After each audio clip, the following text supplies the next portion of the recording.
नमस्ते दोस्तों, मैं वैद्य चैतन्य गुप्ता आज आपके बीच आया हूँ ऐसे विषय को लेकर जिस पे अगर हम ध्यान देते हैं तो कई सारी बीमारियों से हम बच सकते हैं। आयुर्वेद में ऐसे वेगों के बारे में बताया है जिसको अगर हम नहीं रोकते तो कई सारी बीमारियों से हम बच सकते हैं। आचार्य चरक, सुश्रुत एवं आचार्य वाग्भट तीनों ने ही ऐसे 13 प्रकार के वेग बताए हैं जिसे हमें नहीं रोकना चाहिए, जिसे हमको धारण नहीं करना चाहिए। पहला वेग है मूत्र का वेग। अगर हम पेशाब के वेग को नहीं रोकते हैं तो हम काफ़ी सारी बीमारियों से बच सकते हैं, जिसे हम अर्ज ऑफ यूरिनेशन बोलते हैं। इस वेग को हमें नहीं रोकना चाहिए। दूसरा वेग है मल का वेग या दस्त आना। अगर हम दस्त को या स्टूल, अर्ज टू स्टूल, अगर हम मल आने पर करने जाते हैं, टॉयलेट जाते हैं, तो हम काफ़ी सारी बीमारियों से बच सकते हैं, इसलिए इसे भी नहीं रोकना चाहिए।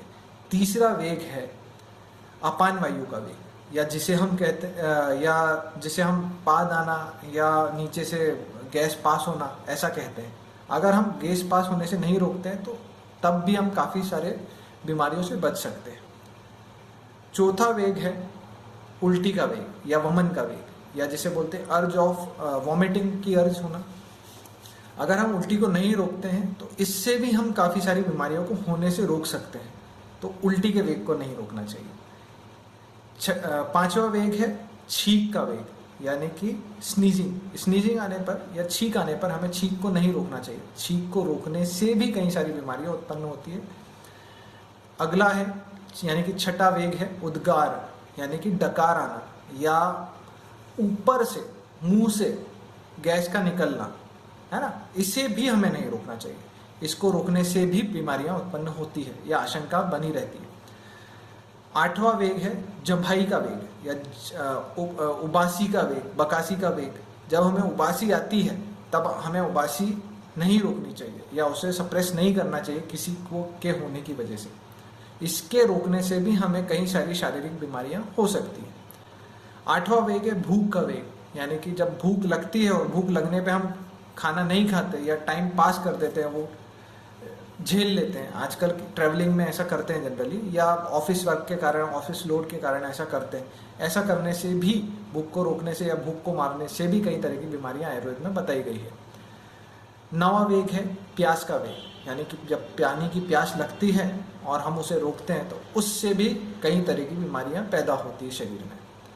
10वां वेग है आंसू, या जब दुखी होते हैं या जब हताश होते हैं या किसी के चिल्लाने पे या हारने पर या कुछ सदमे लगने पर आंसू आते हैं और आंसू को हम रोक देते हैं, आंसू नहीं बहने देते हैं आंखों से किसी कारणवश, तो उसके कारण भी हमें कई सारी बीमारियों का सामना करना पड़ सकता है।